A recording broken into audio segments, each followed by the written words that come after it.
Islam memperbolehkan saham, tapi yang tidak boleh itu adalah pasar saham. Di mana pasar saham itu sebenarnya kan kita nggak ngerti perusahaannya apa.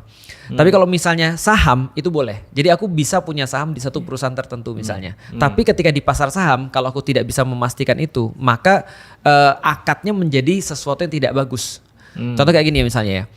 Kalau misalnya lu bertiga bikin perusahaan, termnya kan sudah bisa kita pastiin nih. Kalau aku masuk berapa persen, dapatnya berapa persen returnnya dan segala macam. Nah, aku bisa datang lalu membawa duitku, kalian orangnya sudah jelas, aku orangnya udah jelas, kita tanda tangan akad jelas. Tapi di pasar saham kan kita nggak ketemu sama ownernya nih.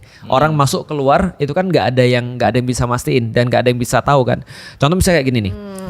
Aku buat saham PT nipu-nipu gitu misalnya. PT nipu-nipu ini menjual saham 1000 lembar gitu misalnya ya di bursa saham misalnya.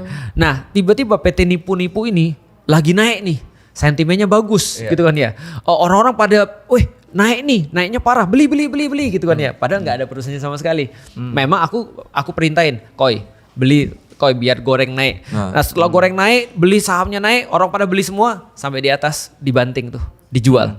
Akhirnya jatuh semua. Makanya dalam proses kayak gitu berlaku satu kaidah the greater fool.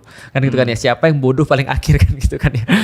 Jadi siapa yang bodoh paling akhir dia yang rugi. Aku untung gitu kan ya. Nah itu yang kita tidak perbolehkan. Kecuali kalau misalnya di pasar saham itu aku mau beli saham. Ya udah kita ngumpul dulu deh, kita rapat dulu. Nah itu balik lagi kayak saham di dalam Islam.